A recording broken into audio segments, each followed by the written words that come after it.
கல்லு பொறுக்கிறான்னு சொன்னோன்னா 10 பேர்த்த கூட்டிட்டு போய் காட்டுல கல்லு பொறுக்கிற கான்ட்ராக்ட் எடுத்துட்டு போய் ஆட்டுறது. பழைய காலம் மாறி போச்சு. இப்பெல்லாம் எல்லாம் மிஷின் தான். அது சரி. இன்னைக்கு தான் சோறு திங்கறக்க மிஷின் வந்துட்டு அப்புறம் கல்லு பொறுக்கிறதுக்கு வராது. ஆமா, இன்னைக்கு ஆள் வச்சு செய்ய முடியாது.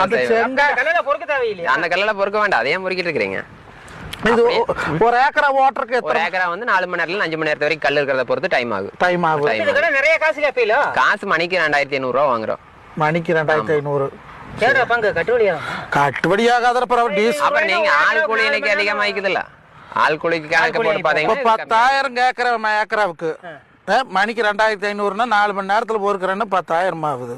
30 ஆள் இல்லாம நம்ம கல் பொறுக்கிடுவோம். 50 ஆள் ஆகி போகுது. அப்புறம் ஆளு கூலி, காப்பி, போண்டாவு, அப்புறம் கச்சாயம், அப்புறம் நேரத்துக்கு சாப்பாடு, இதெல்லாம் கணக்கு போட்டு பார்த்து வச்சுதான். ஆமா, அதுக்கு ட்ரெய்லர் வண்டி வந்துச்சுன்னா ட்ரெய்லர்ல ஓட்டி அக்கட்டவுன் போய் கொட்டி சரி. இப்ப இந்த பெரிய வண்டியில